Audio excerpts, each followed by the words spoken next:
Упал, берешь, упал, по-моему.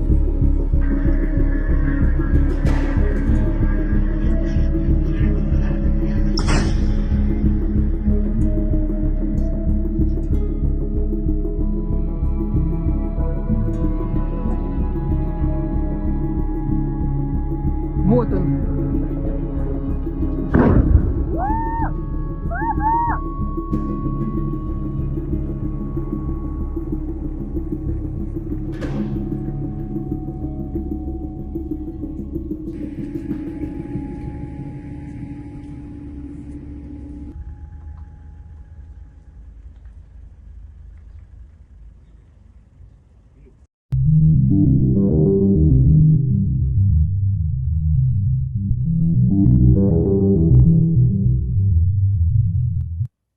Moscú acaba de sufrir el mayor ataque aéreo que se había visto en la historia desde que inició este conflicto en Ucrania.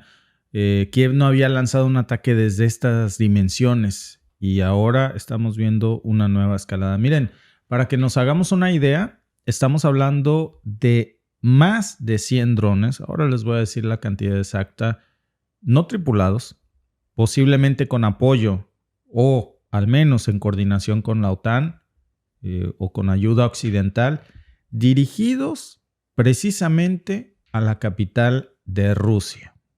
Dicen que la amenaza fue tan grande que incluso el propio Kremlin se vio obligado a desviar todos los vuelos internacionales y nacionales de sus principales aeropuertos por esta amenaza.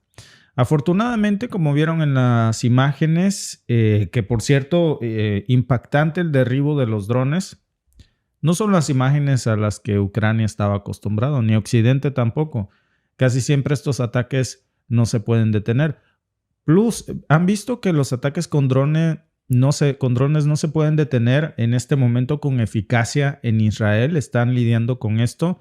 Es algo nuevo para Israel. La cosa es que Rusia lleva 2 años lidiando con esto.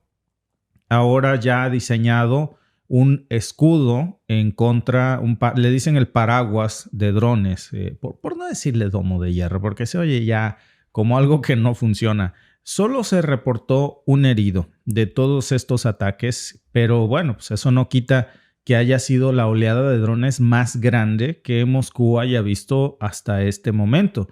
Y esto, por supuesto, que ya está levantando muchas cejas bueno, pues hasta dónde va a llegar a escalar estas tensiones antes de que Biden deje la Casa Blanca. Zelensky ya está advertido que el tiempo de la guerra se acabó, que al menos el subsidio estadounidense se acabó. Faltan 38 días para que le cierren a la llave del agua.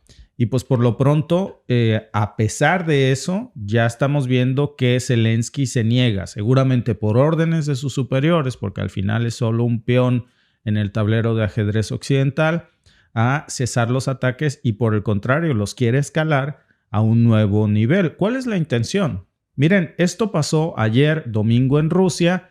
Ucrania lanza al menos 70 drones de los que se conoce contra Moscú. Moscú para 70 drones.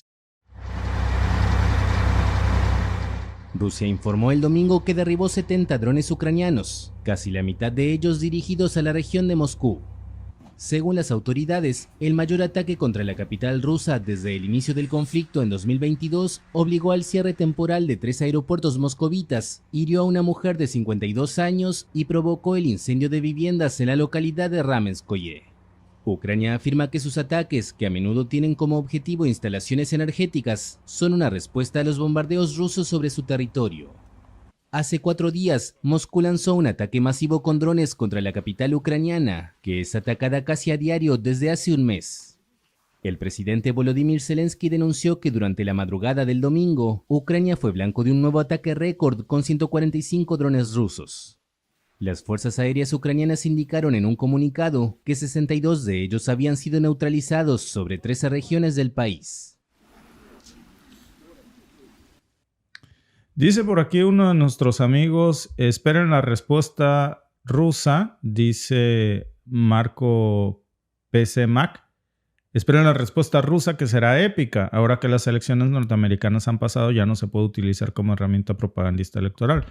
Pues la respuesta rusa no tardó en llegar ni unas cuantas horas cuando ahí estaba. Pero miren, Dos cosas, porque aun cuando se hayan detenido estos ataques, eso no quita el hecho de que es el ataque de drones no tripulados más grande que se haya lanzado sobre Rusia. La intención ahí estaba. A lo mejor con lo que no contaba Occidente es que esta vez Rusia tiene una nueva arma para detener estos ataques con drones, que va a empezar a revolucionar ya todo el conflicto. Es más, ya se estaban tardando las potencias en diseñar un escudo eficaz en contra de estos pequeños pero muy letales drones, que hasta ahora, pues ya repito, es el ataque más grande que ha tenido Rusia por aviones aéreos no tripulados. Imagínense el impacto que tuvo en estas ciudades. Hay daños, por supuesto, ustedes los vieron en las imágenes del intro. Esos daños corresponden sobre todo, se reporta a drones que pues impactaron al caer después de ser derribados sobre vehículos, sobre bosques, hay incendios. Se reporta daños a una casa. Miren, justo cuando estaba transcurriendo esto, las fuentes rusas comenzaron a reportar a qué se debían estos incendios, si los estaban derribando, cuál era la amenaza. Cerca de 3 docenas de drones han atacado Moscú o han sido interceptados en su trayecto. Están siendo abatidos sobre ciudades cercanas, sobre pueblos que rodean Moscú. Se ha publicado un video en redes sociales rusas mostrando vehículos aéreos no tripulados ucranianos, drones kamikaze.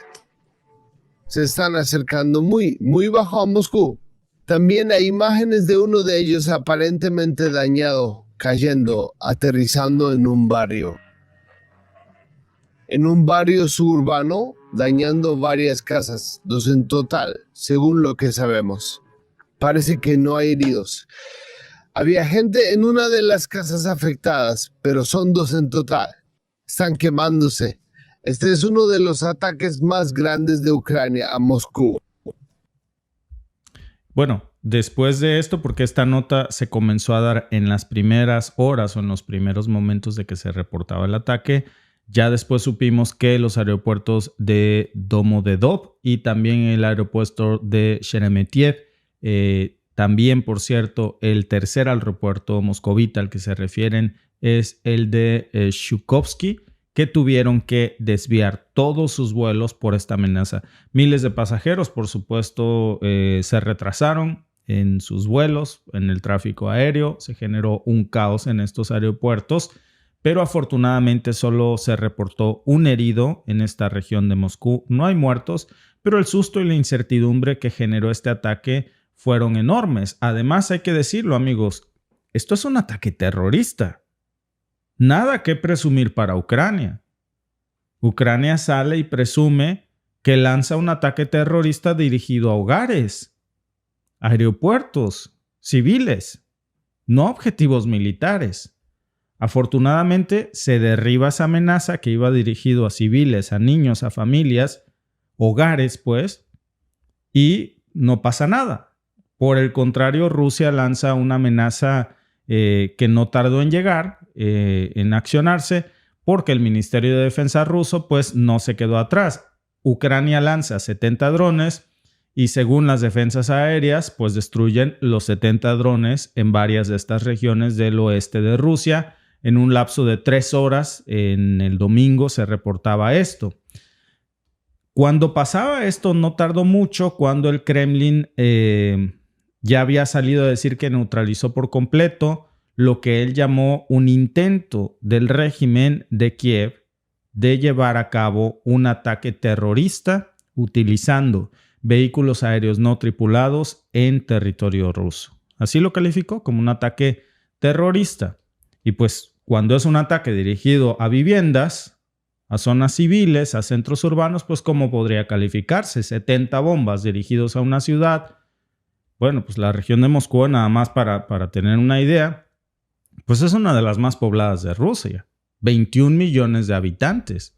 Es una de las áreas metropolitanas más grandes que tiene Europa también. Que Ucrania haya logrado llevar a cabo un ataque así apuntando precisamente a los civiles rusos, pues nos muestra a qué está dispuesto Zelensky a llegar antes de que esta guerra concluya. Y mientras esto pasa, pues Rusia también contestó de inmediato.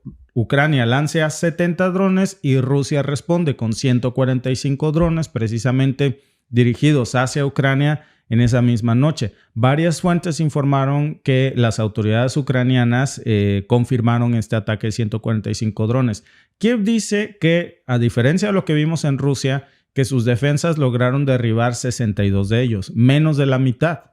Pero aún así, pues estamos hablando de una cantidad enorme que causó mucho daño en los objetivos a los que fueron dirigidos, que estamos esperando confirmación para ver qué objetivos fueron los que se destruyeron con estos más de 70 drones que impactaron en el blanco, suponiendo que le creamos a Ucrania que logró detener el 40% de estos drones. Ucrania también dice que atacó un arsenal en la región rusa de Briansk, donde ya se había reportado que 14 drones habían sido derribados. Entonces, quiso atacar, pero pues, tampoco logró dar en el blanco aquí. Ya es muy claro, amigos, que este conflicto se está intensificando. A medida que concluye la administración de Biden, no vemos una desescalada en el conflicto ucraniano. Al contrario, vemos estos últimos reveses que lo que quieren hacer es sacar de control el contexto. No parece que en estos momentos haya una voluntad de bajar la intensidad para prepararse para las mesas de paz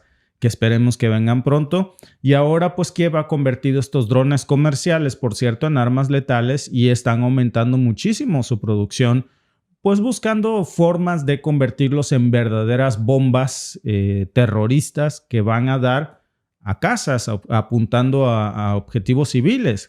Muchos de los soldados que estaban ahí pues dijeron que hay temor cada vez que se ve en el cielo uno de estos aparatos porque saben que aparecen en cualquier momento, salen de la nada, causan una explosión, pueden incluso matar a familias y pues por eso ya es que vimos en el intro de este podcast lo que pues fue el derribo de todos estos drones. Y vale la pena, amigos, analizar cómo es que Rusia esta ocasión no le pasó lo que las anteriores, que cuando Kiev lanzaba este ataque con drones le pasaba lo que ahora le está pasando a Israel. No sabe cómo reaccionar, no sabe cómo pararlos.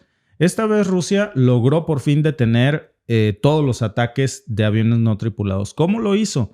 Le llama paraguas electrónico. Y está desplegado ya sobre todo, ahora ya lo sabemos, sobre Moscú. Moscú está blindado en estos momentos contra drones. Tienen capas internas muy avanzadas que Rusia ha diseñado para interferir y causar el derribo de estos drones mucho antes de que alcancen sus objetivos finales. Ya estos recientes ataques pues nos muestran precisamente que estas defensas son muy avanzadas. Prácticamente la totalidad de las amenazas fueron neutralizadas y eso sí que es algo novedoso en este escenario de la guerra, en donde también ya se está colando información de estas alianzas militares que ahora, por cierto, están pues reforzando las filas del ejército ruso. Se habla ya de un acercamiento entre Rusia y Corea del Norte, un acercamiento donde podrían estar colaborando en materia militar ya. No hay una confirmación oficial, pero ya se sabe porque el mismo Corea del Norte ha dicho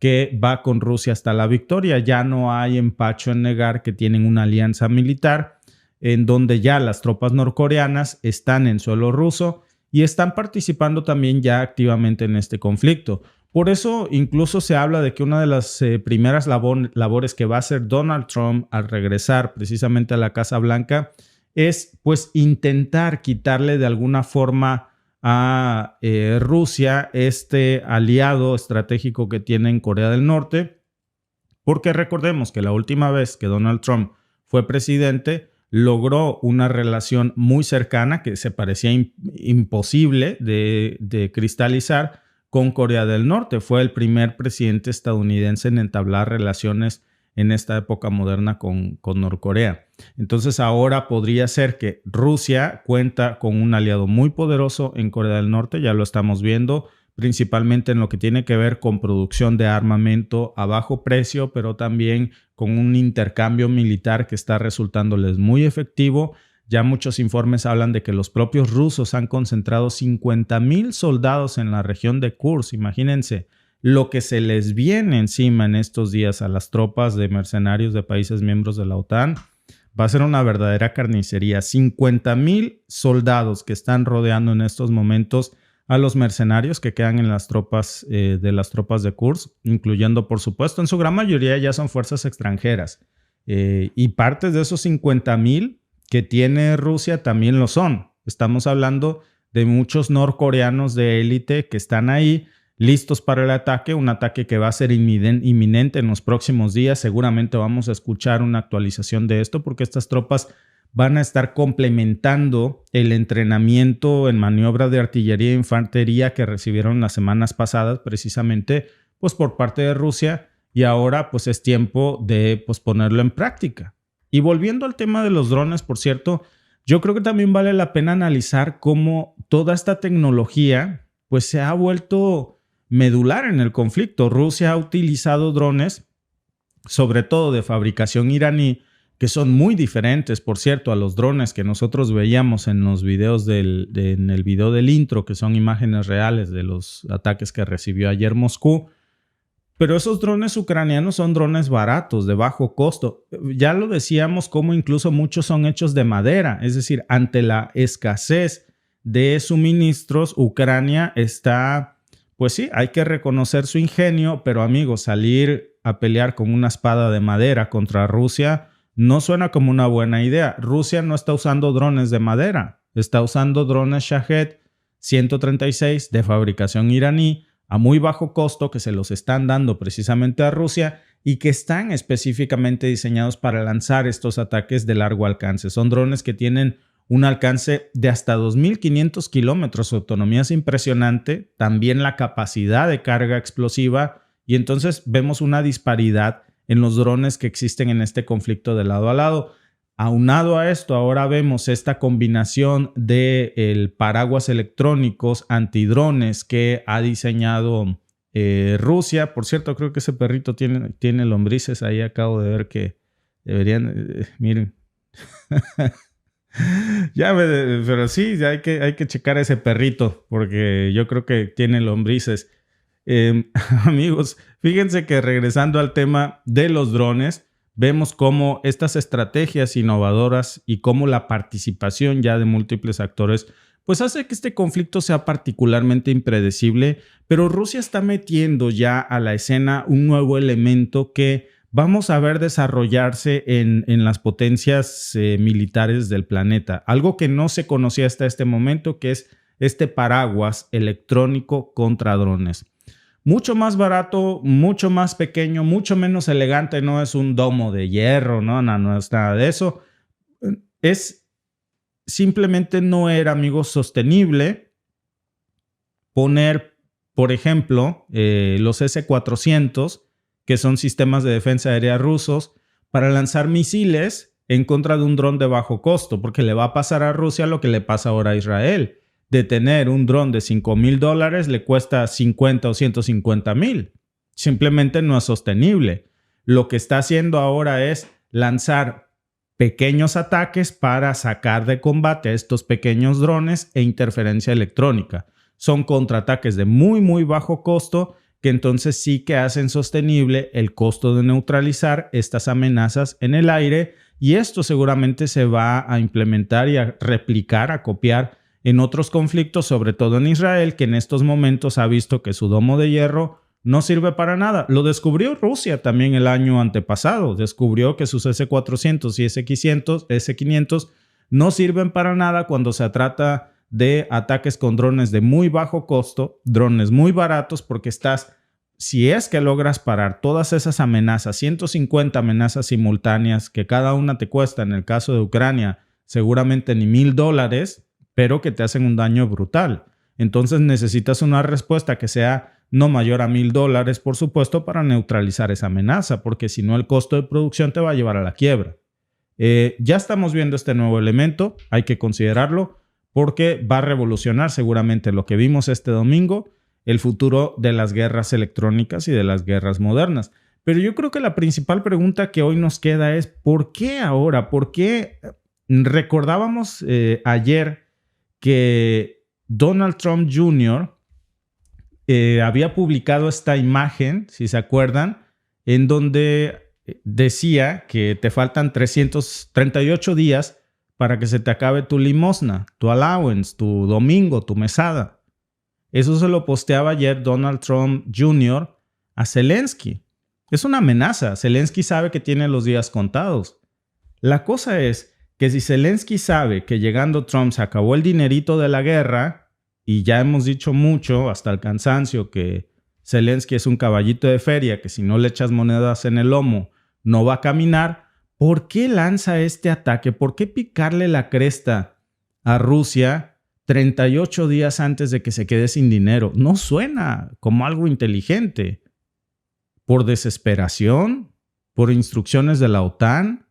¿Para presionar a una negociación? Yo francamente no creo que esto vaya a presionar a una negociación, sobre todo cuando vimos que se paró en su totalidad este tipo de ataques. Gracias a todos los que están participando en la encuesta, que es una opinión muy dividida, muy dividida.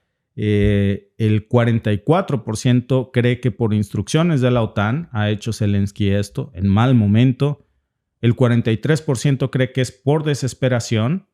Y solamente el 13% cree que es para presionar una negociación, que yo creo, en mi humilde opinión, amigos, que esto no tiene nada que ver con presionar a una negociación, porque pues hoy vemos a un Kremlin molesto, que no solamente para los 70 drones, sino que contesta con 145, que pudo parar el 40% Ucrania, pero que de esos tiene más. Y Rusia no manda drones baratos de esos DJI con explosivos.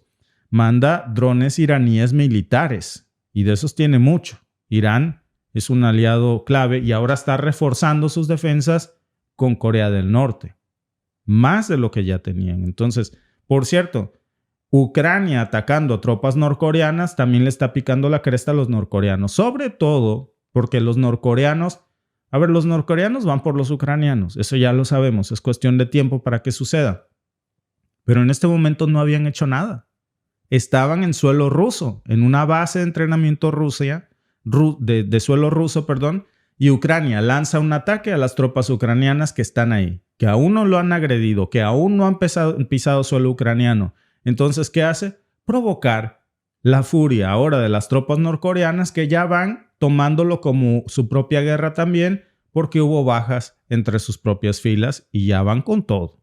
No me parece que sea una estrategia de presión para negociar, porque más que presión es picarle la cresta al gallo. الموت لأمريكا، الموت لإسرائيل، اللعنة على اليهود، النصر للإسلام. يا الله.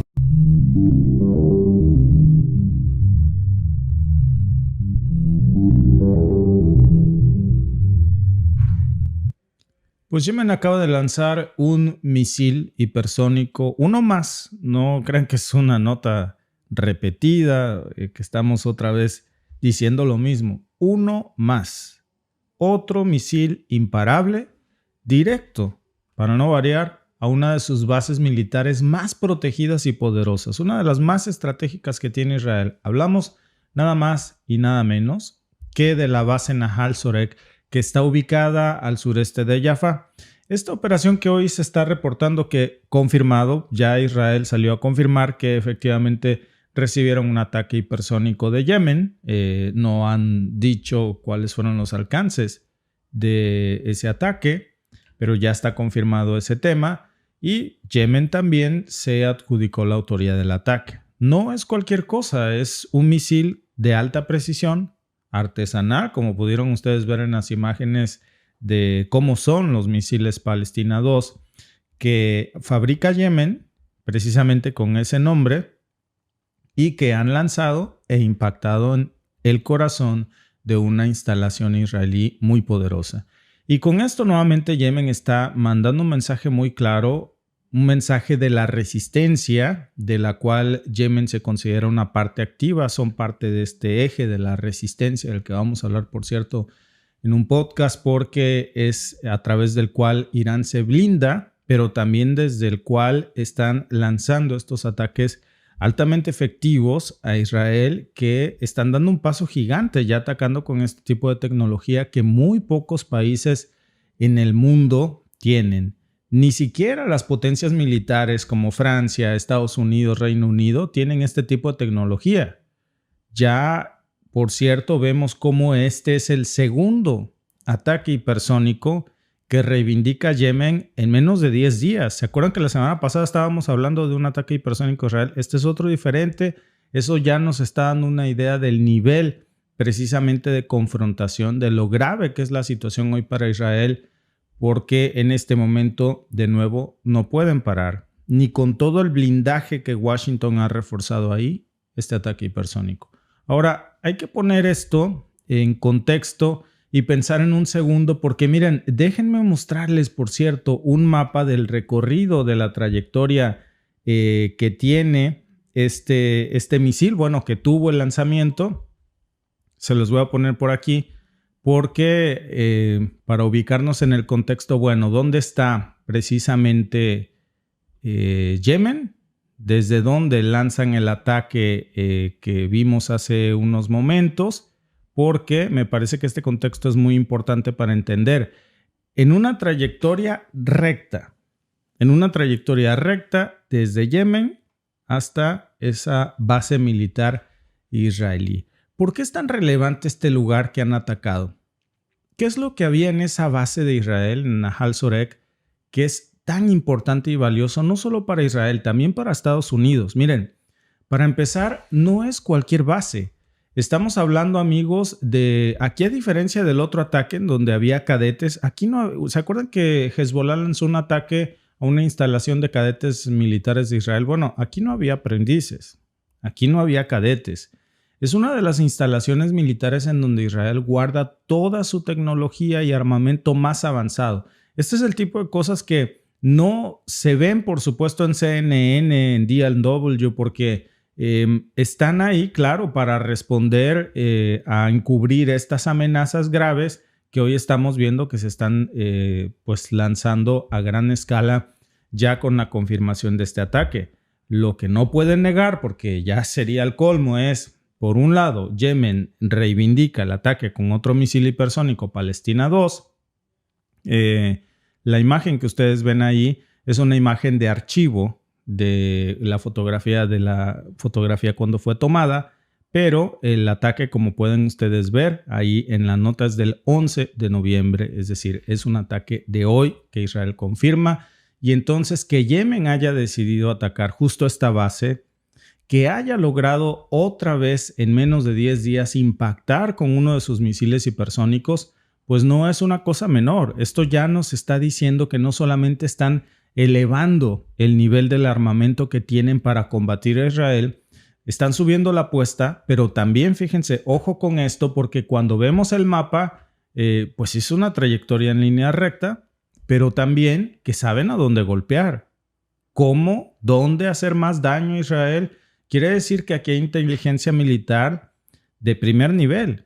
Es un ataque que está poniendo en la mesa una pregunta muy interesante. ¿Qué tan efectiva, por cierto, es la defensa aérea de Israel cuando hablamos de estos misiles hipersónicos? Porque el hecho de que detrás de esto haya inteligencia militar, que no posee Yemen, evidentemente, que hay otros actores ocultos en las sombras que no confirman, pero que sabemos que son los que le dan las coordenadas de dónde atacar a Israel. Y ni siquiera es tanto por Israel, no es personal, es por Occidente, por quien a su vez está detrás de Israel. Es el juego geopolítico de intereses que estamos viendo aquí. Y se supone que Israel, por cierto, regresando a esto de las defensas, porque ya es el segundo ataque hipersónico en menos de 10 días que no puede parar Israel. Y vendrán cosas peores, dicen, ¿no? Porque no ha podido parar 2, y a menos que se descubra una tecnología que yo creo que va a tardar por lo menos 4 años en descubrirse y perfeccionarse, es imposible que mañana Israel pueda anunciar ya algún tipo de defensa antiaérea efectiva contra amenazas hipersónicas. No existen. Y el solo hecho de que un misil de este calibre haya logrado penetrar hasta esa base, causar un incendio significativo, pues dice muchísimo. Y ojo, porque estamos hablando de tecnología hipersónica que es extremadamente, repito, difícil de interceptar, que este tipo de misiles viajan a velocidades que superan varias veces la velocidad del sonido, 5 veces cuando menos. Y cuando decimos varias veces, pues estamos hablando de que llegan a Mach 5 o Mach 6 incluso. más rápido puede ser. Esa es la base. Pero de ahí, para el real, como decimos en mi rancho. Entonces, detener algo con ese nivel de velocidad, amigos, es casi imposible con los sistemas de antimisiles tradicionales o antiguos, porque pertenecen a otra era, no a la era hipersónica, que es la tecnología que hoy tiene Israel. Simplemente no pueden. Los han rebasado con esta tecnología. Miren, ¿qué pasó después del ataque? Bueno, Israel, como era de esperarse, pues nuevamente activó todas las sirenas de emergencia. El caos en Cisjordania, en la Cisjordania ocupada, por ejemplo, importante decirlo, no es territorio israelí, es territorio de ocupación israelí. Hablamos de la región de Shfelá, que incluye varias ciudades como Beit Shemesh, incluye también otras ciudades aledañas del territorio ocupado, que, pues bueno, pues hoy estuvieron bajo alerta y muchos ya aseguran haber leído algunas notas de los medios israelíes. Hace rato me estaba contando Alba que en una nota de un medio israelí muy conocido estaban diciendo que es el segundo misil hipersónico que logran interceptar. Pues es que no nos pueden tomar el pelo, amigos. No puede ser que apenas estés gateando, no sabes caminar, tampoco correr, y dices que vences a un maratonista. ¿Por qué les pongo este ejemplo? En términos de velocidad, no puede ser que con un misil que ni siquiera tiene una capacidad ultrasónica pares un ataque hipersónico. El que tenga las nociones mínimas de física o de matemáticas o de lógica común, pues sabe que esto simplemente no es posible. No es por hacer menos a Israel. Israel no puede hacerlo. Ni tampoco China, ni Rusia, ni Washington, nadie. Pueden fabricar tecnología hipersónica, pero pararlo necesitaría haber algo mucho más rápido que eso. Entonces, estamos por supuesto hablando de una verdadera tomada de pelo de nuevo, de la propaganda de nuevo a todo lo que da. Pues esto, dicen que pudieron interceptar parte del misil y que el misil logró causar un daño menor. Pero aquí viene lo interesante, porque estos incendios pues podrían ser una evidencia muy clara, muy directa de que el impacto fue mucho más serio, mucho más brutal de lo que las autoridades israelíes están reconociendo. Siempre con este tipo de cosas, y más cuando se trata de un ataque a una base militar de máxima seguridad, pues no nos van a decir la verdad. Pero la lógica común nos dice pues que si no tienes tecnología hipersónica, como es el caso de Israel que no lo tiene, no puedes detener algo que viene a una velocidad que es mucho más rápido de cualquier cosa que tú te puedas imaginar tener en tu arsenal. Ahora, este no es un incidente aislado. Ni siquiera los países, repito, que sí tienen tecnología hipersónica podrían aventurarse a decir algo tan descabellado como paré un misil hipersónico de los que yo fabrico. Ese sería toda una panacea que hasta este momento no existe. Desde noviembre, por cierto, y vale la pena echarle un ojo a este porque no es el primer ataque ni va a ser el último. Desde noviembre, Yemen ya ha lanzado más de 1,000 misiles y drones precisamente hacia objetivos israelíes y también en la Palestina ocupada. 1,000 misiles pues son un montón, pero lo que ahora estamos viendo no es solamente el lanzamiento de misiles. Ya estamos viendo el lanzamiento de misiles balísticos hipersónicos. Están atacando barcos, están atacando cualquier interés de Israel en las aguas de la península arábiga. Y eso pues han dicho, para los que me preguntaban aquí en el chat que cuál es el interés de Yemen en el conflicto, pues ellos mismos han dicho que no van a parar de hacer estos ataques hasta que no se detenga. Es la palabra que ellos han usado, la brutalidad de la campaña militar israelí en Gaza. Yo diría genocidio étnico, pero como sea, es lo que están pidiendo. Y también, bueno, de esta nueva guerra que ahora tiene Israel al mismo tiempo, ya no solo en Palestina, sino en Líbano. Y también porque ellos son países árabes que, hay que decirlo, no actúan solo, son todo un bloque, son todo un eje de resistencia. Israel, por su parte, dice que no va a detener estas operaciones. Y entonces con este ataque del Palestina 2, pues es solamente una parte, digamos, de una ofensiva mucho más amplia y sostenida que seguramente vamos a ver en los próximos días de varios frentes simultáneos. Miren, vamos a pararnos un poco en esto porque vale la pena contestar la pregunta de qué había exactamente en esa famosa base de Nahal Sorek, porque realmente es un punto que duele en el ataque a Israel. A Israel le duele mucho que lo hayan golpeado aquí, no solamente en el orgullo, porque imagínate, ya cada vez vemos cómo se estiran más los límites aquí en Israel. Cuando estamos hablando de un ataque que no se puede parar a una zona militar de máxima seguridad, quiere decir que la resistencia puede atacar cualquier punto de Israel sin poderlo parar, cualquiera. Entonces, esto ha cruzado un límite peligroso en el conflicto porque la sensación de que no hay punto seguro en Israel es, digamos, que uno de los más alarmantes que hoy está sintiendo no solamente Netanyahu, sino la propia población israelí, que es la que está presionando hoy a Netanyahu porque no se sienten ya más seguros. ¿Qué había aquí en Nahal Sorek? Bueno, no es cualquier lugar. Nahal Sorek está justo cerca de Beit Shemesh. No lo podemos ver aquí en el mapa, ¿verdad? Porque no nos da para tanto el zoom. Pero es una ciudad que está estratégicamente ubicada entre, si lo viéramos más de cerca, está entre Jerusalén y Tel Aviv. Y es una ubicación que no es casualidad. De hecho, responde y es la razón por la que Israel estratégicamente ubicó esa base militar ahí, que es para proteger precisamente dos de los centros neurálgicos de Israel, que es Jerusalén, la capital, pues, y Jerusalén, el corazón económico, Tel Aviv. Entonces, estos dos puntos son claves, Tel Aviv y Jerusalén, para Israel. Estamos hablando de una base que está aquí porque se supone que tenía cualquier capacidad para responder rápidamente a cualquier amenaza que tuviera Israel por ambos frentes. Entonces, estaban blindados. Tener una base ahí en ese punto específico, como Nahal Sorek, pues es como tener, o era, ¿verdad? Con lo que vimos hoy, era más bien como tener una especie de, digamos, puesto de mando avanzado. Siempre están listos para proteger lo que Israel considera más vital para ellos. Jerusalén, Tel Aviv. Ahora, ¿qué es lo que guardan en esa base, que es de las más importantes que tienen? Pues miren que no estábamos hablando de reclutas, de iniciados o de armamento común.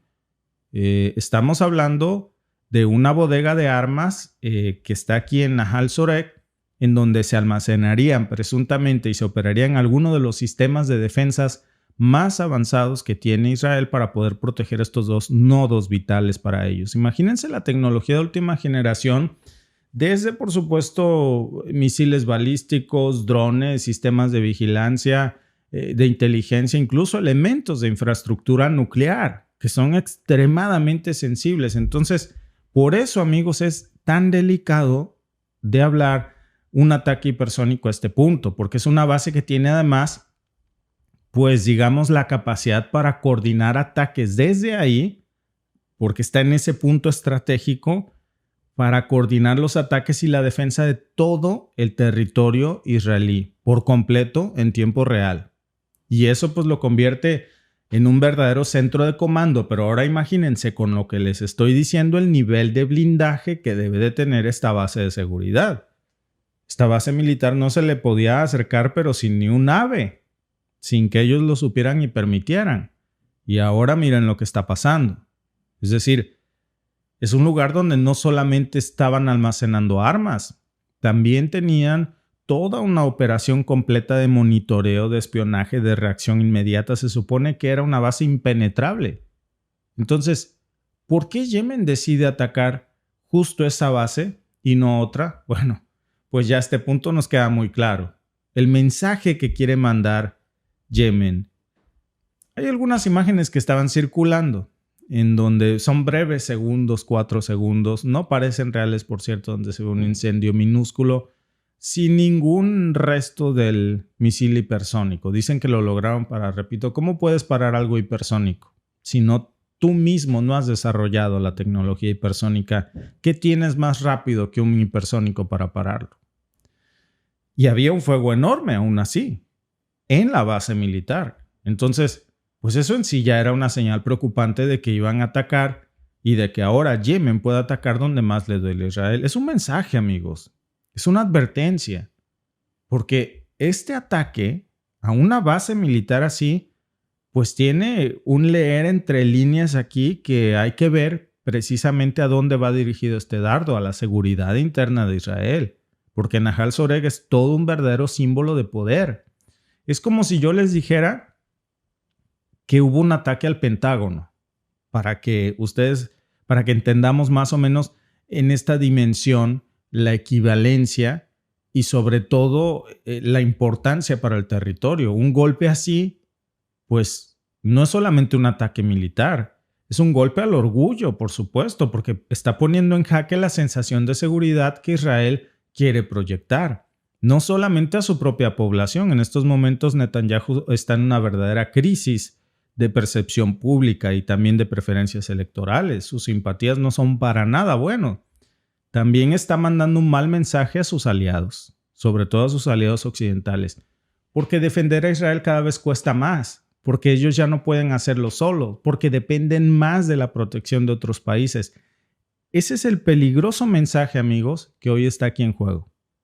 Y por eso, atacar aquí es poner a Israel en un jaque, entre la espada y la pared, porque es una base tan importante. Y si atacas Nahal Soreg con toda su tecnología, con todos los sistemas de defensa que tienen ahí guardados, pues imagínense un lugar que no está protegido contra este tipo de ataques hipersónicos, que ninguno lo está, repito, pero imagínense una base o un punto cualquiera que no tiene el nivel de seguridad y protección como el de esta base militar. ¿Qué tan seguros están realmente todos los demás puntos estratégicos de Israel? Aquí Yemen no solamente lanzó un misil, por supuesto que dejó muy claro con este movimiento que tienen la capacidad de llegar hasta las zonas más protegidas de Tel Aviv. Le están mandando un mensaje, no solamente a Netanyahu, El mensaje también es para Washington, para Reino Unido. Es la línea oculta de la geopolítica de este misilazo. También, por supuesto, a la población israelí, de que Israel ya no es tan vulnerable como antes se pensaba.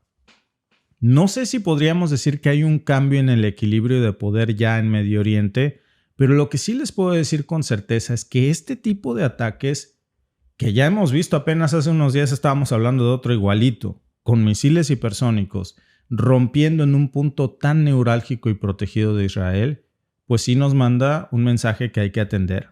Tienen tecnología de precisión rápida, casi imposibles de interceptar. Así que el hecho de que un misil de estas características, ya estemos hablando el segundo en llegar tan lejos, en golpear de frente, pues nos habla primero, por supuesto, de la capacidad técnica que tiene Yemen y todos sus aliados para coordinar de alguna manera este tipo de ataques. Pero también en segundo nos habla de un verdadero agujero en las defensas israelíes que probablemente no habían anticipado, porque para Israel todo esto representa un verdadero reto. Ahora tienen que replantearse, como decíamos en otro podcast, todo su sistema de defensa porque no sirve el que tiene. Y eso no es fácil y tampoco es barato, ¿no? Puedes simplemente echar a la basura el domo de hierro y sacar otro mejor de la nada. Lo que significa realmente esto, en términos de geopolítica, en términos militares. Ahora, ya nada más para finalizar esta idea, porque detrás de Yemen está Irán. Y detrás de Irán está Rusia y también está China y también lo hemos dicho mucho, Corea del Norte. Entonces es un desafío directo a Israel en uno de sus puntos más delicados. Y básicamente Yemen está diciendo, no solamente estamos aquí para apoyar a Palestina y Líbano de una forma simbólica, echándole porras, sino también lanzando ataques a centros de poder que hacen temblar hoy a los sistemas de defensa israelí. Es un golpe directo, repito, al orgullo militar israelí. Y esto, claro, que también está mandando un mensaje al resto de sus aliados en estos momentos en donde se tendrá que replantear cuáles son los siguientes pasos, sobre todo ahora con la llegada de Donald Trump en 37 días a la Casa Blanca, pues hay que tener en cuenta que este ataque pues formará parte de todo un rompecabezas que no pinta que vaya a mejorar la situación. Ahora, después de lo que vimos en Nahal Soreg, amigos, ya no sigue nada más que el estallido de una verdadera guerra. Ya no hay otro punto más allá en donde digamos, bueno, si atacaron esto, pero no pueden con esto porque es lo más blindado que tienen. Si llegaron a Nahal Soreg, van a llegar a donde quieran llegar. Y amigos, es el inicio, por supuesto. De esto va a haber una respuesta, seguramente. Israel tiene, desde la perspectiva en la que se comportan, ya lo sabemos, que responder a esto porque les pegaron en el orgullo, en donde más les duele. Y pues en conclusión, pues estamos hablando de un ataque que va mucho más allá de lo militar. Olvídense de los destrozos que seguramente fueron multimillonarios. Hablamos del golpe al orgullo, del golpe psicológico, por supuesto del terrible golpe estratégico, de elegir Nahal Soreg como un objetivo que no fue al azar, que hay además detrás de esto una labor de inteligencia que hoy debe de estar haciendo pensar a Israel quién les da las coordenadas, quién les dice dónde tengo mis centros de mando, dónde atacar, dónde hacer qué. Miren, puede que todos sepamos públicamente dónde estaba Nahal Soreg, pero necesitas coordenadas si vas a mandar un ataque aéreo para decirle a ese misil balístico a dónde tiene que dirigirse. Y esas coordenadas, pues las tenía Yemen. Y no hubo sistemas de defensa que lo pararan. Muchas preguntas que seguramente en este momento están detrás de la cabeza de Netanyahu, dando vueltas, pensando qué es lo que realmente motivó este ataque, el mensaje que sigue después de esto, cómo reaccionar. Porque el ataque que haga en estos momentos pues será clave. Pero también, como lo decíamos el otro día, pues a este punto ya Netanyahu no sabe cuál voltear primero, si las tostadas o las quemadas, porque pues lo mismo se la debe a Irán, que lo mismo se la debe a Yemen y le tiene guardada otra al Líbano y otro día también a Hamas, es decir, y a los chiitas, a las milicias chiitas en Irak, en Siria. Entonces, son tantos los frentes abiertos que no puede lanzar un ataque simultáneo a todos los frentes porque si es que tiene la capacidad de hacerlo, no me quiero yo ni imaginar la desastrosa respuesta que sería una respuesta simultánea y encima hipersónica desde tantísimos frentes, porque eso sería una escalada que sería de verdad, se los digo, el fin de Israel. Pues es que si no pudiste parar un ataque hipersónico, ahora imagínate este ataque coordinado, que es el que tanto se teme, por cierto, de lo que ha prometido Irán. Vamos a ver si hay una desescalada o no. Es parte de la pregunta del día. ¿Crees que Yemen puede amenazar realmente a la seguridad de Israel? Sobre todo ahora con lo que vemos de el objetivo que han elegido y el mensaje entre líneas que parece que queda aquí. Las opciones son sí, Yemen tiene la capacidad, no, Israel es superior o solo si recibe apoyo. Muchas gracias a los que han votado en la encuesta. Ahora déjenme leer algunos de sus comentarios, pero antes el 61% cree que sí, que Yemen tiene la capacidad, el 28% cree que solo si recibe apoyo y el 11% cree que Israel es superior.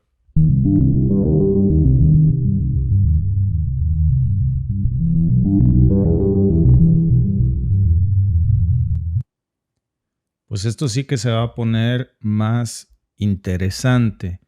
Miren, los aviones... Déjenme les muestro la nota porque ya esto se venía discutiendo desde hace tiempo, pero hoy es una realidad. Los aviones rusos Su-35 ya están rumbo a Medio Oriente, listos para pelear contra los F-35 de Israel. Esa ya es una realidad. ¿Se imaginan lo que eso significa? La escalada que estamos viendo aquí es de no creer. Estamos hablando de uno de los cazas más avanzados que tiene Rusia. Por supuesto, no es el más avanzado. Tiene más sorpresas, dos que son una verdadera revelación. Cuando sacan modelos que son mucho más avanzados es que libera a Rusia estos modelos anteriores que no representarían una amenaza si se volvieran en su contra. Pero eso no deja de poner a los Su-35 como un caza avanzado que ahora va a estar cara a cara con las joyas de la corona de la aviación occidental de Washington. Pues se producen en Washington al final del día. Y hablamos de los F-35 israelí, que por supuesto, repito, son de fabricación estadounidense. Entonces va a ser una batalla 1-1 de aviones rusos contra aviones israelíes de fabricación estadounidense. Es como si estuviéramos viendo cómo se mueven las piezas en un tablero de ajedrez gigante y las cosas se están poniendo bastante interesantes. Parece que Rusia está jugando a la guerra proxy en Medio Oriente, así como Washington está jugando a la guerra proxy en Ucrania. Yo creo que Rusia quiere medir las capacidades de este modelo, que no es ni remotamente el último que tiene, pero es uno de los que está aquí mandando a Medio Oriente, que es una flota muy grande de Su-35, que es una máquina impresionante. Tiene una velocidad máxima, para que vean que no es cualquier avión. Estamos hablando de que este Su-35 tiene una capacidad de Mach 2.25. Puede volar a más de 18,000 metros de altura. Cuenta con una maniobrabilidad pues, que le permite hacer muchos movimientos que pocos aviones pueden igualarlo. Tiene radares Irbis que pueden detectar objetivos a más de 400 kilómetros de distancia. Si lo comparamos, por ejemplo, con el F-35 de Israel, que por supuesto que es un avión muy, muy poderoso, que es muy conocido porque tiene tecnología furtiva, eso hay que decirlo, y es bien importante. Tiene unas de los sistemas más avanzadas de aviónica, pero pues algunos ya están argumentando que en un combate 1-1 ya cercano, pues podría dar la sorpresa el Su-35 en algunos aspectos que le podrían dar la ventaja específicamente para ese conflicto en Medio Oriente. Ojo con esto. Ya muchos están también cuestionando si el caza ruso podría incluso poner en aprietos a la poderosa fuerza aérea israelí.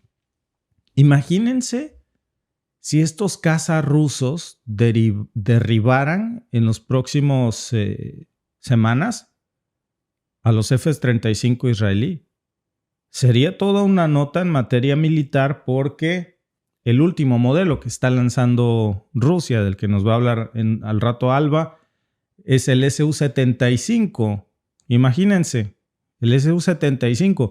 Lo que está mandando a Medio Oriente es el 35.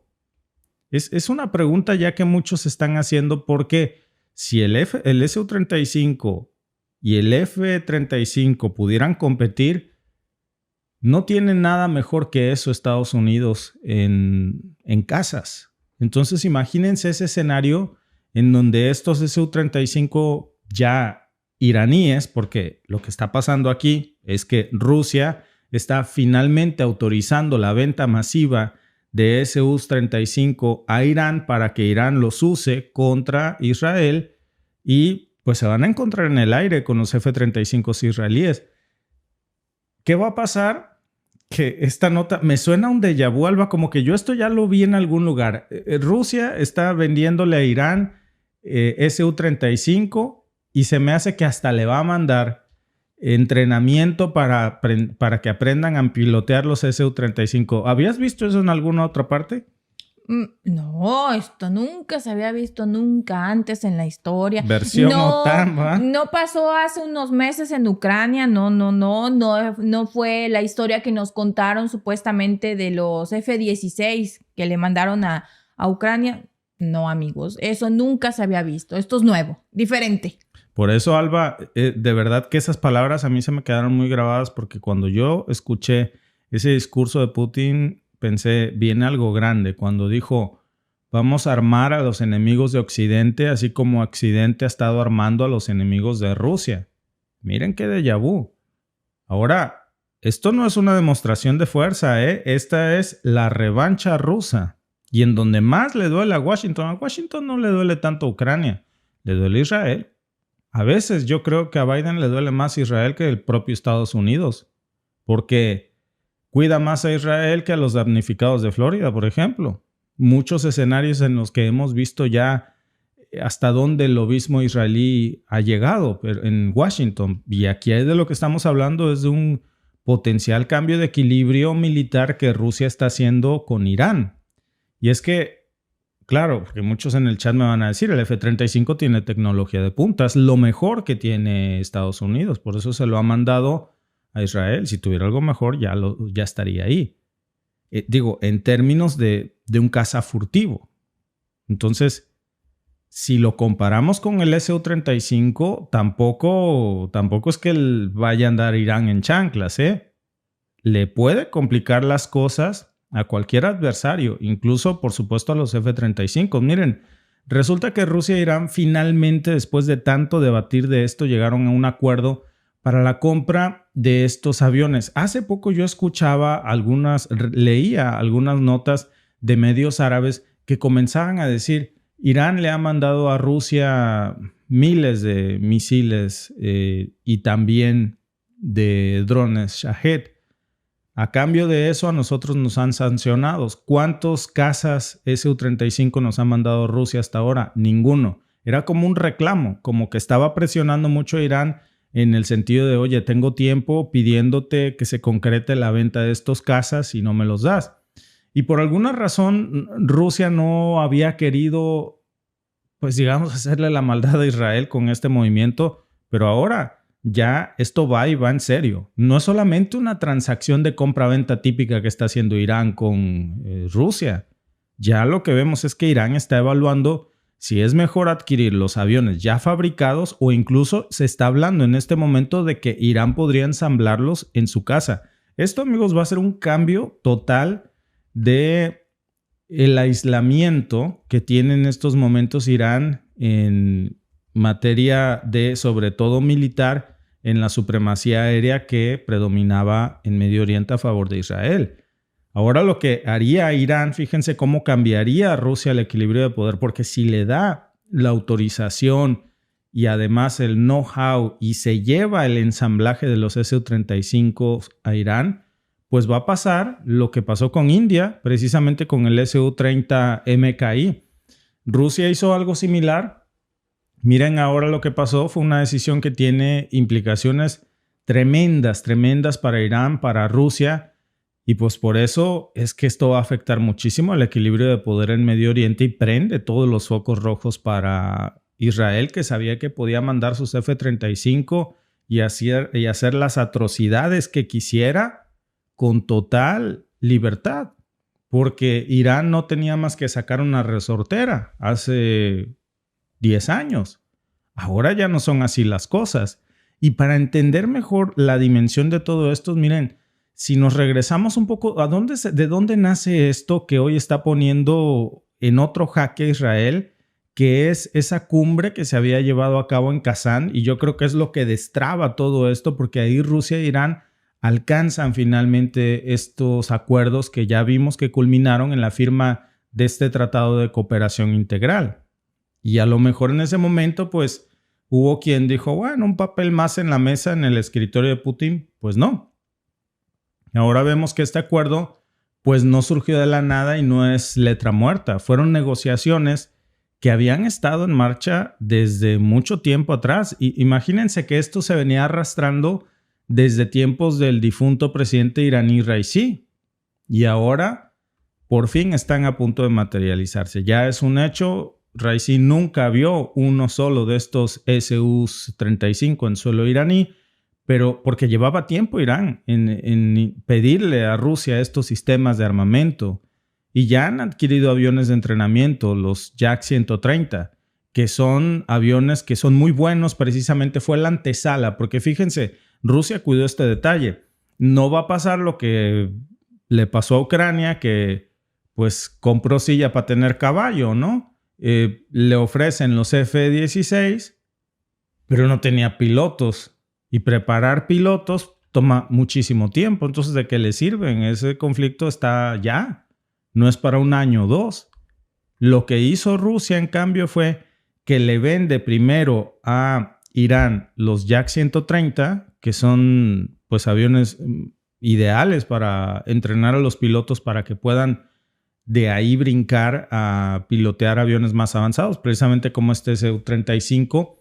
Incluso el ex viceministro de Defensa iraní, Mehdi Farahi, ya había dicho hace unas semanas, y ahora tiene más sentido esto, que los Yak 130 que se consideraban, y yo recuerdo que había visto una nota en este sentido, porque había esta versión de que esa era la antesala, digamos, o la preparación que estaba haciendo Rusia al terreno para mandarles a formar a los pilotos iraníes que supieran pues manejar los aviones rusos más complejos como el Su-35. Irán también estaba interesado, no nada más en los F-35, en los Su-35, perdón. También quiere comprarle helicópteros a Rusia.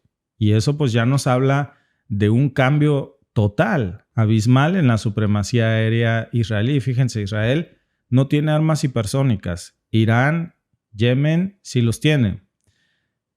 Y Israel, por otro lado, es el único que tenía cazas furtivos y cazas F-16, cazas furtivos F-35. Irán, pues no tenía cómo hacer competencia a eso por las sanciones, por el aislamiento, pero ahora las cosas van a cambiar. Hace apenas una semana, Rusia le puso a Irán 2 satélites en órbita para que pueda espiar a Israel de grado militar. Le hace este favor, bueno, porque amor con amor se paga. Irán ha sido un aliado clave para Rusia en el conflicto de Ucrania, pero pues también está pagando por todo esto, no es de gratis. Pero aún con dinero, cuando hay sanciones, el dinero no sirve de nada.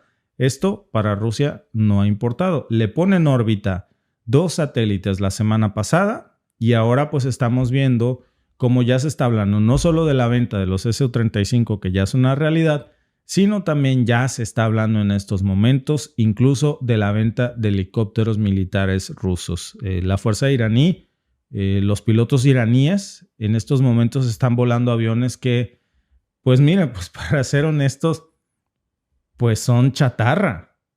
Irán no tiene nada bueno. Imagínense que el caza más avanzado que tiene Irán es el F-14 Tomcat. Seguramente muchos ni lo han oído porque no tendrían por qué oírlo. Este F-14 es para el deshuesadero.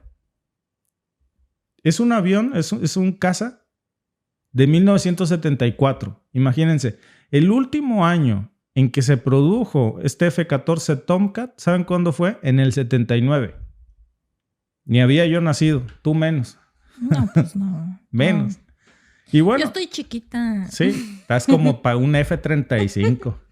Me gusta como para un Su-57. Exacto. Fíjese. Ya si vamos, si me va a regalar un avión o vamos Que sea bueno. Que sea bueno. Bueno, $100 millones cuesta un Su-57. De eso vamos a hablar ahorita porque acaba de dar Rusia una sorpresa también aquí. Pero regresando a los F-14, a los Tomcat, que es lo más avanzado que tenía Irán, que repito, pues es suerte tienen si despega y no se cae.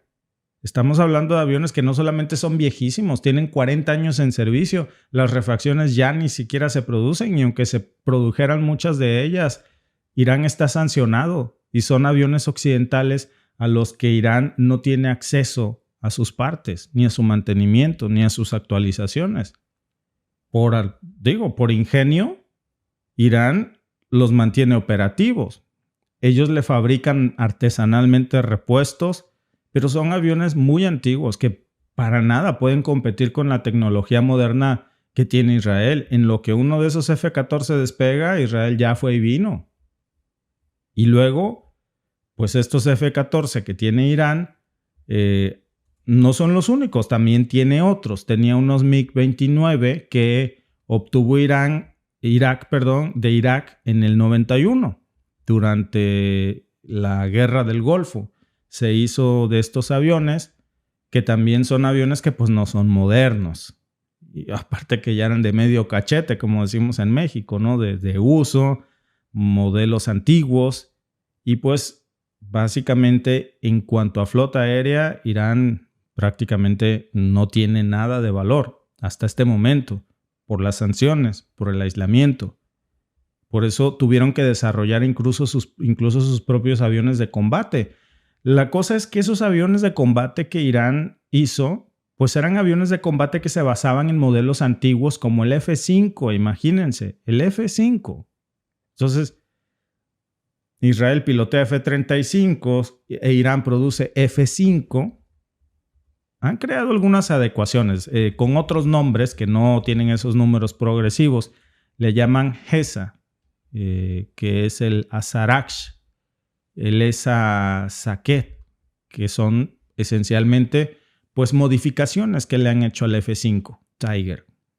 Han hecho muchos esfuerzos significativos por mantener aviones flotando, pero pues no están para nada a la altura, ni siquiera ya no les digo de un F-35, no están ni remotamente a la altura de un F-15 o de un F-16, mucho menos de los F-35 Lightning que tiene Israel. Ese Saket, por ejemplo, que tiene Israel, pues si le pisas con todo, tiene una velocidad máxima de 1.700 kilómetros por hora. Es un techo de servicio de 15.000 metros. Y eso es, pero sumamente inferior a las capacidades que tiene cualquier caza israelí. Entonces, ¿qué puede hacer ahora Irán frente a toda esta desventaja? Pues hasta ahora, pues la estrategia que tenía Irán era misiles balísticos, misiles de crucero, drones kamikaze, áreas en las que ahí sí ha mostrado muchísimos avances notables.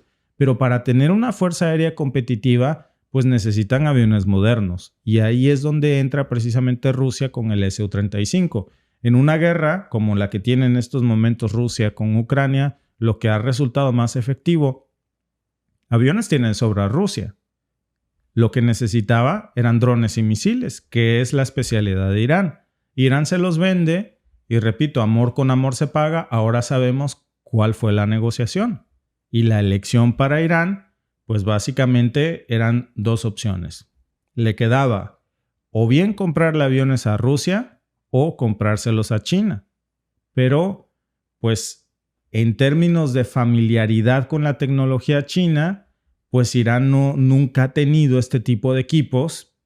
Y en cambio, hablando de aviones rusos, pues era más viable para ellos porque ya tenían de alguna manera aviones de las épocas de la Unión Soviética, y los pilotos iraníes pues tienen cierta experiencia, digamos, con esos aviones soviéticos y rusos ahora, como el MiG-29, por ejemplo, el Su-24, el Su-25, y pues este compromiso que tiene Irán de haberle ayudado en uno de sus momentos más difíciles a Rusia, pues obviamente que tiene ahí un favor que cobrar, un cheque en blanco. Irán necesita por lo menos, se habla ya en este momento, de más de 100 aviones rusos para modernizar su fuerza aérea. Es una cifra que es un pedido bastante grande a nivel mundial. Por cierto, eso también es dinerito para Rusia, porque Rusia no solamente está haciendo negocios, sino que también los está haciendo en grandes, porque imagínense, vender 100 aviones es un pedido bastante ambicioso, porque no son regalados.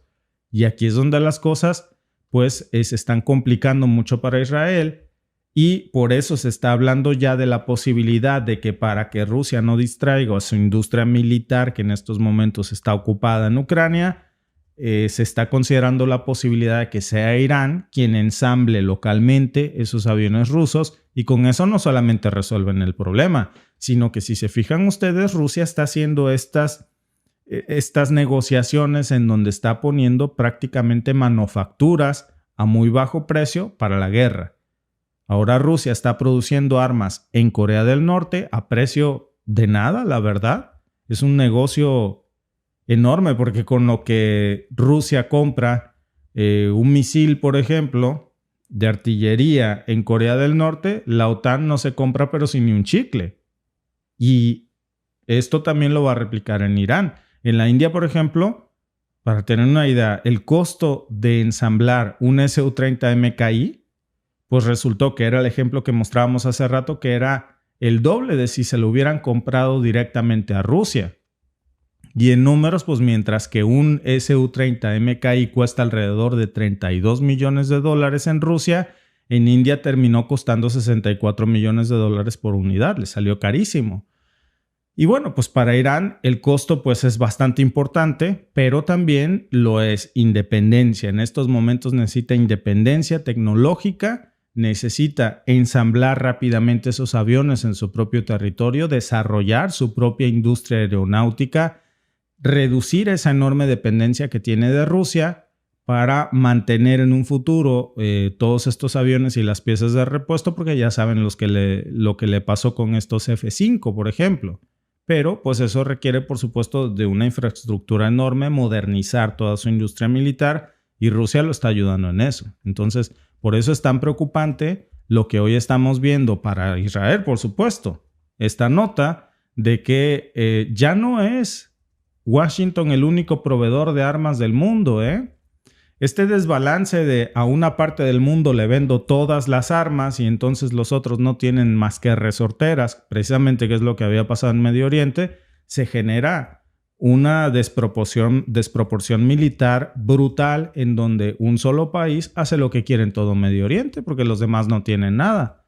Ahora parece que Rusia no solamente está cambiando este equilibrio de poder, sino que está vendiendo armas a sus aliados y está pues compensando precisamente esta disparidad militar al mismo tiempo que su industria militar se está fortaleciendo. Es un tema de cómo ahora estamos viendo un cambio total en el tablero. Israel no va a estar, claro, nada contento con esta idea de que Irán ya tenga una flota de Su-35 de Rusia. Lo que va seguramente a interpretar Israel es que pues esto es una amenaza directa y va a tomar medidas seguramente para tratar de que esto no suceda en Irán.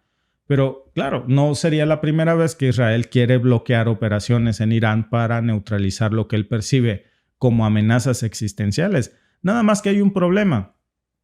Si Israel lanza un ataque de esos que tanto le gusta llamar como ataques preventivos a estas instalaciones que van a ser ruso-iraníes, y también entonces al atacarlo mata a soldados rusos, pues entonces cuidadito con ese movimiento, porque ya no nada más se está metiendo con Irán. Ya estamos hablando de otras cuestiones muy diferentes, muy peligrosas para la propia seguridad israelí, y entonces aquí sí tiene que andar con mucho cuidado porque no está tratando con Hamas. Rusia no es Hamas ni tampoco es Hezbollah.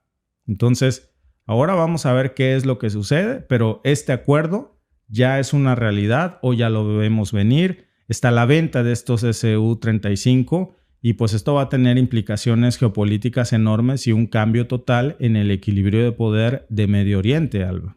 Sí, como bien decías, ¿no? Si Israel hace un ataque y mueren soldados rusos, va a estar en la misma posición que le cantaron, ahora sí por decirlo, la OTAN a Rusia.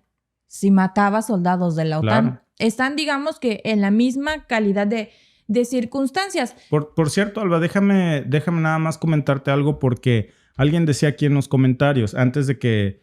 Es importante lo que nos va a decir Alba porque para que Rusia esté vendiendo el Su-35 es que ya va en el Su-75.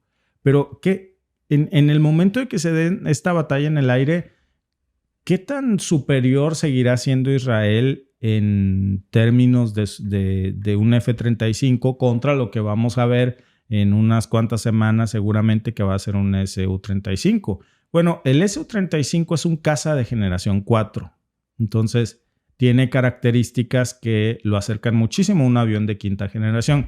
El F-35 que tiene Israel es de quinta generación. Entonces, hay una similitud muy, muy pareja, digamos. No es igual, pero se le acerca mucho. Tiene motores de empuje vectorial, puede maniobrar, tiene un radar IRBC que decíamos que puede detectar y atacar hasta 30 objetivos simultáneos. Y bueno, pues tiene un alcance de hasta 1,600 kilómetros sin necesidad de recarga. Tiene hasta 8 toneladas de armamento, entonces tiene misiles aire-aire, misiles aire-tierra, va equipado con bombas guiadas, asientos de piel, Spotify y un año de internet gratis, Alba. Sirius, tiene Sirius incluido. Es la idea más tonta que he escuchado esa de Sirius. Yo no sé quién podría... Bueno, el F-35 ¿qué tiene? El F-35 es un caza de quinta generación que tiene tecnología furtiva, que no la tiene el Su-35, hay que decirlo. Y bueno, eso, por cierto, eso podríamos decir que la tecnología furtiva pues es una ventaja sobre el Su-35. Nada más que tener tecnología furtiva reduce su firma de radar. Cuidado con eso ahí porque es unas por otras.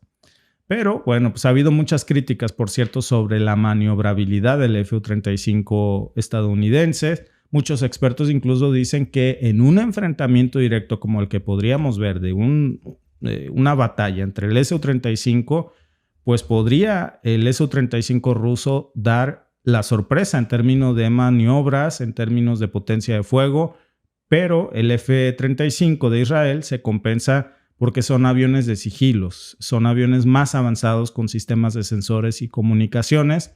Entonces, pues, ¿cómo se va a traducir esto en un enfrentamiento real? Bueno, pues eso lo vamos a ver seguramente en nada, Alba. Sí. Y bueno, pues ya que andamos hablando de los avioncitos, pues vamos a ver qué tienen para mostrarnos. ¿Ya vieron las imágenes del Su-57 ruso que va a estar en el Air Show China o en el show aéreo de China? Bueno, pues la verdad es que este avión está dando muchísimo de qué hablar y parece que está dejando al F-35 estadounidense en segundo plano en varios aspectos. Bueno, pues este show va a ser del 12 al 17 de noviembre y va a ser en Zhuhai, China. Y ahí es donde va a ser este show aéreo. Uno de los eventos pues, que son más importantes en la industria militar y por supuesto en la aeroespacial. Ahí van a participar más de 1,000 representantes de 47 países y por supuesto el Su-57 ruso pues promete ser la estrella de este show. Lo interesante, bueno, pues es que Rusia va a presentar este caza de quinta generación por primera vez en una exposición internacional. Algunos expertos occidentales han criticado muchísimo el avión. Dicen que tiene supuestas fallas en el diseño, que falla en la construcción.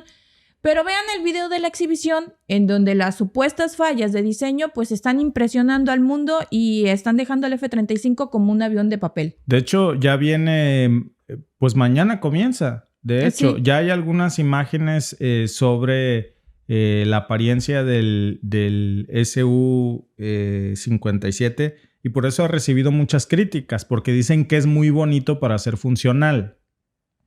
Bueno, Pues es que a lo vamos a ver. mejor le faltó el video de la producción estilo Sí, Hollywood, sí, sí. así, y un nombre un poco más llamativo para que diera miedo, porque ya saben que los videos de muchos países de armamento son más así estilo Hollywood, ¿no?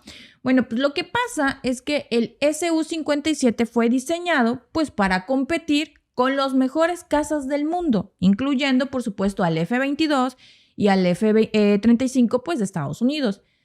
Tiene múltiples radares que le proporcionan una visión de 360 grados, lo que le otorga pues una ventaja muy buena en situaciones. Además, tiene sistemas óptico-electrónicos avanzados que mejoran su capacidad para detectar y para rastrear objetos.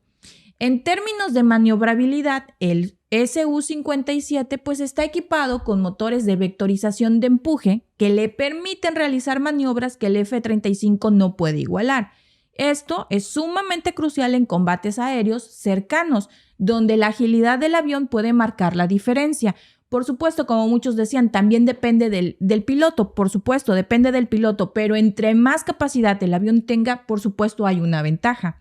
La velocidad máxima del Su-57 también es superior. Alcanza aproximadamente el Mach 2 frente al Mach 1.6 del F-35 y aunque parezca muy poquito, créanme que en el aire esas ventajas son sumamente definitivas. Además, puede llevar una mayor carga de armamento, lo que lo hace aún más versátil para diferentes tipos de misiones, desde superioridad aérea hasta ataques a tierra. El Su-57 también incorpora tecnología de baja observabilidad o stealth. Además, el Su-57 está diseñado para operar en entornos con alta densidad de amenazas y cuenta con varios sistemas avanzados de guerra electrónica. Esto, por supuesto, le da una ventaja en escenarios donde el espacio electromagnético está muy disputado, lo que le podría significar una mejor preparación para los conflictos modernos que el F-35 no tiene. La presentación del Su-57 en el Air Show de China ya está atrayendo la atención de varios países que están interesados en alternativas al F-35, países que están buscando capacidades más avanzadas sin las limitaciones políticas y financieras que a veces vienen con la adquisición de los equipos estadounidenses, de todo el producto estadounidense, porque si le ponen sanciones, pues ya no pueden obtener las refacciones que necesitan. Rusia podría aprovechar esta oportunidad también para ganar terreno en el mercado internacional de aviones de combate y posicionarse. Y esto no es lo mejor que tiene a Rusia. Ahora está el desarrollo del Su-75, que es un caza ligero también de quinta generación que está diseñado para ser más accesible y superar directamente en todo al F-35 en términos de precio y de rendimiento. Si Rusia logra superar los obstáculos actuales y llevar este avión al mercado, podría aumentar la competencia en el mercado de cazas sumamente avanzados como estos.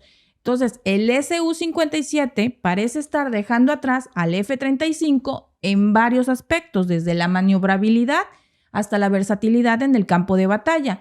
La presentación de este avión en el Airshow de China es más que una simple exhibición, amigos. Es una declaración de intenciones por parte de Rusia y una señal clara de que están listos para competir seriamente en el ámbito de la aviación avanzada. Entonces, así que vamos a ver cómo reaccionan otras potencias ante este movimiento que es sumamente estratégico y de gran impacto, que va a mover todo el equilibrio de poder global. Y sin duda el mundo de la aviación militar pues está en un momento muy emocionante y muy decisivo a ver quién es el que más tecnología posee ahora en aviación. Y fíjate, Alba, que todo esto es acerca de vender. Industria militar, el negocio de la guerra, de las armas. ¿Quién tiene mejores armas? ¿Rusia o Estados Unidos? Díganmelo en el chat. Ustedes qué piensan, vamos a leer algunos comentarios. Pero déjenme decirle algo. La gente va a comprar, los países van a comprar el mejor armamento militar, claro, y el que esté a mejor precio y sea de mejor calidad. Ahora, déjenme nada más por ponerles un ejemplo. Ya no los hacen como antes, es la clásica frase. Y cuidado con el Su-35 que le está mandando Rusia a Irán, porque podemos decir, no, pues ya, ¿por qué no le dio el Su-57? No es competencia el Su-35 contra el F-35 estadounidense, que es un caza furtivo. ¿Furtivo para quién? Decía alguien en el chat, sí es furtivo, pero no para la flota rusa. Miren nada más este dato. Si le pisas a todo, ¿a cuánto da? El Su-57, bueno, vamos por el F-35, que tiene una gran reputación porque ustedes saben cómo es la propaganda. ¿Qué nos vendían del Abrams? Que supuestamente era el tanque del infierno, el tanque del fin del mundo, el Armagedón hecho tanque. Apenas llegó a suelo ucraniano, ¡pum!, comenzaron a reventar. Es más, ya el Washington Post decía que Ucrania ha decidido no usar más los Abrams porque son un elefante blanco estorboso, es un objetivo muy grande y que es muy fácil de derribar por los drones Shahed. Entonces, los drones han revolucionado todo este conflicto. Esa es la verdad. Pero regresando al F-35, que tiene una fama muy buena, pero el F-35 tiene una velocidad de Mach 1.6. Mach 1.6 es 1975 kilómetros por hora. Es el que menos velocidad tiene comparado con el Su-35 o con el Su-57. Fíjense, el F-35, Mach 1.6. El Su-35, que es el que le está vendiendo a Irán, la velocidad máxima es 2.25. Mach 2.25. Lo deja de calle al F-35 en términos de velocidad. Mach 1.6 es lo máximo en velocidad de los F-35 de Israel. El Su-35, 2.25 en Mach. Imagínense. Y el Su-57 tiene Mach 2. O sea, la versión de avión furtivo ruso, Su-57, también sigue corriendo más que el F-35 de Israel. Entonces, si hay una disparidad, y en precio ya ni les digo, un Su-57 cuesta alrededor de $100 millones para los enemigos, pero si te caen bien, pues a lo mejor hasta fiado te lo dejan, ¿no? Claro, no, y si te caen bien y hay con qué negociar, pues se llegan a acuerdos, como lo hace Estados Unidos con sus aliados. El mundo es de eso, de tener aliados, de tener relaciones comerciales y de la transferencia de tecnología. Entonces veíamos que algunos decían en el chat, no creo que Irán vaya a pilotar esos aviones que le dé Rusia. Probablemente no. Probablemente vayan a utilizar la misma táctica que utilizó la OTAN en Ucrania. Han aprendido muy bien. Están haciendo exactamente lo mismo. Supuestamente la OTAN entrenó a los pilotos para que volaran los F-16 de Ucrania en 6 meses, cuando se sabe que necesitan por lo menos 3 años cuando ya son pilotos muy, muy experimentados con aviones similares. Así en Fast Track, 3 años. Ellos los entrenaron en 6 meses, supuestamente para volar los F-16. Bueno, pues Rusia puede decir lo mismo de Irán, que los entrenaron también en 6 meses, que eran pilotos muy experimentados y puede ser que los estén volando pilotos rusos como lo están haciendo en la OTAN, que no les ponen la bandera ucraniana. Claro, porque necesitan disfrazarlos. ¿Le van a poner la bandera iraní? Por supuesto, porque necesitan disfrazarlo. Pero de eso a que realmente sea, pues vamos a creer lo que nos dicen, que sí son, como dice la OTAN. Entonces, estamos viendo exactamente lo mismo, pero ahora del otro lado. Solo que cuando lo estaba haciendo la OTAN es porque Rusia es un invasor, Rusia es muy malo, pero cuando lo hace Rusia de nuevo está del lado del malvado, del enemigo, del atacante y no nos dejan ver. Entonces seguimos con la retórica. Hay que ver, los dos aviones son muy buenos, tienen muchísima tecnología, entonces hay que ver qué ofrece de cada bando y no comprarnos la primera historia, porque al final del día es exactamente la misma cuestión de la guerra en Ucrania, son intereses.